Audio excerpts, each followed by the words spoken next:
Hello friends, welcome back to this channel. நம்ம first டைமாக இந்த பரோட்டா ட்ரை பண்ணி பார்க்க போகிறோம். இந்த வீடியோவில் எப்படி வரும்னு பார்ப்போம். அதுக்கு என்னென்ன தேவைன்னு பாருங்கள். மைதா மாவு எடுத்து வச்சு அரை கிலோ எடுத்து வச்சுங்க. உப்பு கொஞ்சம் எடுத்து வச்சுக்கிறேன். நெக்ஸ்ட்டு தண்ணி, அதுக்கப்புறம் எண்ணெய் தாங்க. இப்போ நம்ம எப்படி சேர்த்துன்னு பார்ப்போம். அது நம்ம ஃபஸ்ட்டு மாவு ஃபுல்லாக பிசைஞ்சு வச்சுக்கலாம். மாவு எப்படி பிசைஞ்சுன்னு ஃபஸ்ட்டு பார்த்துக்கலாம். நானும் ஃபஸ்ட் டைம் தான் ட்ரை பண்ணுறேன். ஸோ அதனால் எப்படின்னு தெரியாது. நீங்கள் எல்லாம் ட்ரை பண்ணி பாருங்கள். எல்லாம் கடையிலே கொடுத்து வாங்கி சாப்பிடுங்க. ஈஸியாக முடிஞ்சிடும்.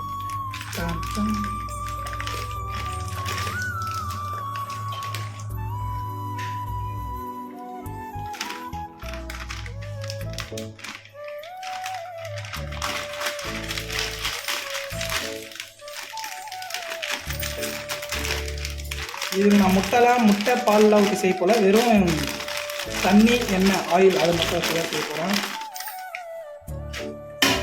உப்பு தேவையான அளவு போட்டுக்கலாம்.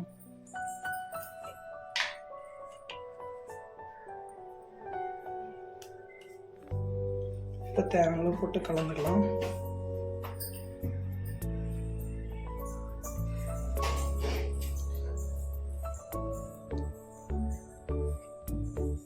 போட்டு நல்லா கொஞ்சம் கலந்தாச்சு.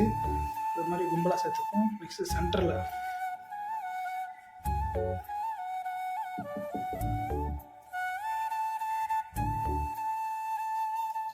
தண்ணி ஊற்றி பேசியும் கொஞ்சம் கொஞ்சமாக தண்ணி ஊற்றிக்கோங்க.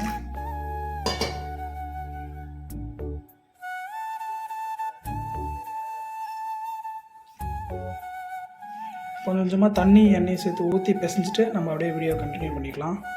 ரொம்ப நேரம் ஆகுது, அதனால் நான் வீடியோ ஸ்டாப் பண்ணிக்கிறேன்.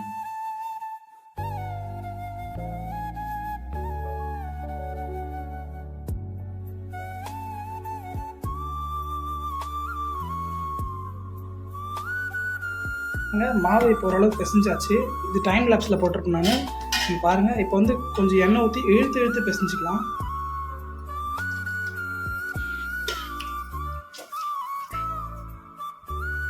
இழுத்து பிசைஞ்சுக்கோங்க. அப்போ தான் நல்லா வரும். பரோட்டா நல்லா சாஃப்டாக இருக்கும். நீங்கள் மாவு எந்த அளவுக்கு சாஃப்டாக பிசைறீங்களோ அந்த அளவுக்கு நல்லா சாஃப்டாக இருக்கும். அதுக்குன்னு சாப்பிட்டுனே பிசையாதீங்க.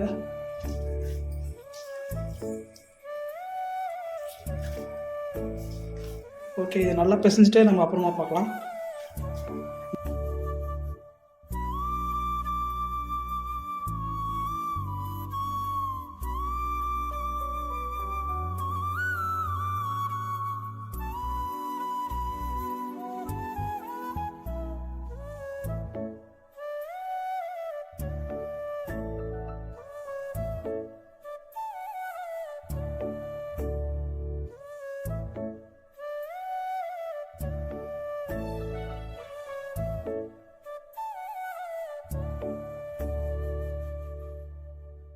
ஒரு 1/4 மணி நேரத்துக்கு மேலே இந்த மாவு நல்லா பிசைச்சிட்டு இருந்தேன்.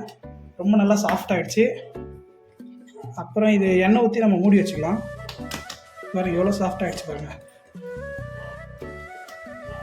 நல்லா சாஃப்ட் ஆகிடுச்சு. இப்போ இது எண்ணெய் ஊற்றி நம்ம மூடி வச்சுக்கலாம். ஒரு 1/2 மணி நேரம் இல்லை 1 மணி நேரம் போட்டோம். நல்லா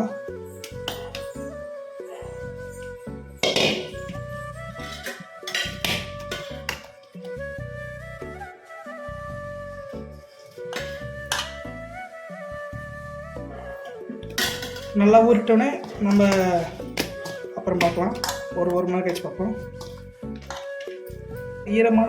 கொஞ்சம் ஈரமான காட்டன் கிளாத் வச்சு நல்லா மூடி வச்சுட்டு நம்ம அப்புறம் 1 மணி நேரம் இல்லை 1/2 மணி நேரம் கழிச்சு பார்ப்போம். பாய். பாருங்கள், மாவு நல்லா ஊறிடுச்சு. சூப்பராக செம்ம சாஃப்டாக வந்திருக்கு. நம்ம இதை தனித்தனியாக அந்த ஒரு ரவுண்டாக பண்ணி எடுத்துப்போம். பாருங்கள், மாவு நல்லா கொஞ்சம் பிசைஞ்சு எடுத்துகிட்டு நம்ம அதை ஃபுல்லாக ரவுண்டாக ஆக்கிக்கலாம். இதை பாருங்கள்,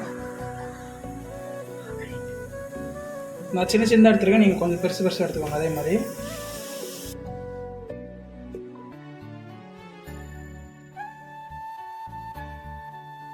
பாருங்கள், ஒன்று இதை மாதிரி இப்படி பொழிஞ்சு எடுத்துட்டேன். அப்படின்னா கொஞ்சம் கொஞ்சமாக கையில் கூட உருட்டிக்கோங்க. நீங்கள் சரியாக வரலன்னா இதில் வந்து மேலே எண்ணெய் ஊற்றிட்டு நம்ம எல்லாத்தையும் ஒன்று போட்டு பண்ணிக்கலாம். எல்லாத்தையும் எடுத்து வச்சுக்கலாம்.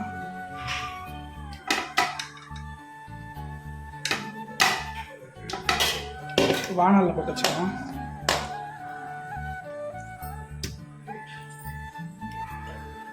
எண்ணெய் ஃபுல்லாக விட்டுக்கலாங்க, ஒன்றோட ஒன்று ஒட்டாது அப்படியே பண்ணிடலாம். இப்போ நம்ம பரோட்டா வீச்சு பார்ப்போம் எப்படி கரெக்டாக வருதுன்னு பாருங்கள். ஒரு பீஸ் எடுத்து வச்சுப்போம். இப்போ இதை நம்ம நல்லா திரட்டிக்கலாம். கொஞ்சம் ஊற்றி வச்சு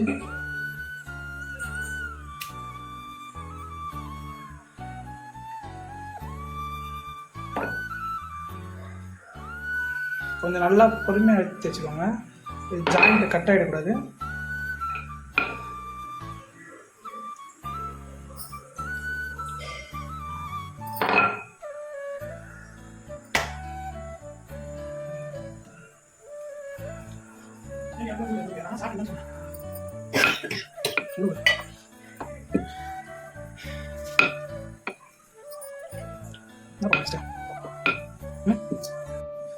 பாருங்க, இது மாதிரி நல்லா பரப்பிக்கோங்க. அது சென்டரில் கேப் வந்தாலும் பரவாயில்ல, அதை நம்ம சுட்டு சொல்ல கரெக்டாக வந்துடும். அதை எடுத்து சுட்டிக்கலாங்க. அப்படியே எடுத்து சுட்டிக்கோங்க.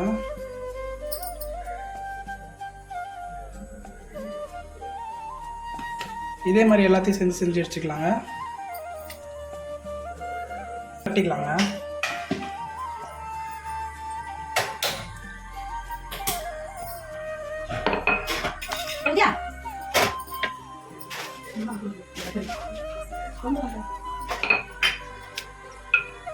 ரொம்ப அழுத்தி வச்சிடாதீங்க. இது மாதிரி ரவுண்டாக வந்தோடனே நம்ம இதை இப்போ தவாவில் போட்டு எடுத்துக்கலாங்க. தவாவில் பாருங்கள், எண்ணெய் ஊற்றி வச்சு நம்ம செஞ்ச பரோட்டாவை போட்டுக்கலாம்.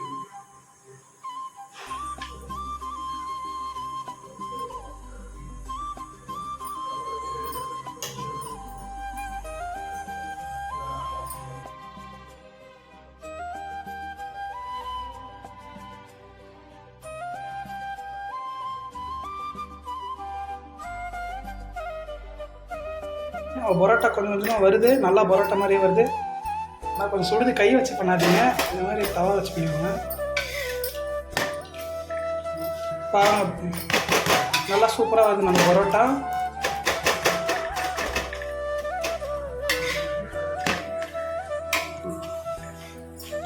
லேயர் லேயராக வந்திருக்கு. ரொம்ப தீச்சிடாதீங்க.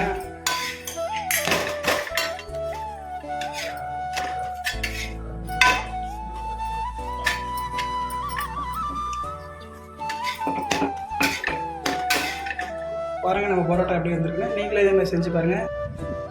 நம்ம பரோட்டா நல்லா தான் இருந்துச்சு, ஓரளவுக்கு இருந்துச்சு. இது என்ன இருந்தாலும் நம்ம ஃபஸ்ட் டைம் செய்கிறதால ஓரளவுக்கு தான் வந்தது. நீங்கள் ரொம்பலாம் எதிர்பார்க்காதீங்க. போக போக தான் நம்மளுக்கு அந்த பரோட்டா போடுறதுக்கு ப்ராக்டிஸ் வரும். ஃபஸ்ட்டு இவ்வளோ கஷ்டப்பட்டு செய்யணுமா அப்படிலாம் பார்க்காதீங்க. அழகாக போனோமா, கடைக்கு போயிட்டு 15 ரூபா இல்லை 20 ரூபா கொடுத்து ஒரு பரோட்டா ஜாலியாக சாப்பிட்டு அதுக்கு சேர்வா எவ்வளோ தாராளமாக சாப்பிட்டு வந்துட்டே இருக்கலாம். அவ்வளோதான். பாய் பாய்.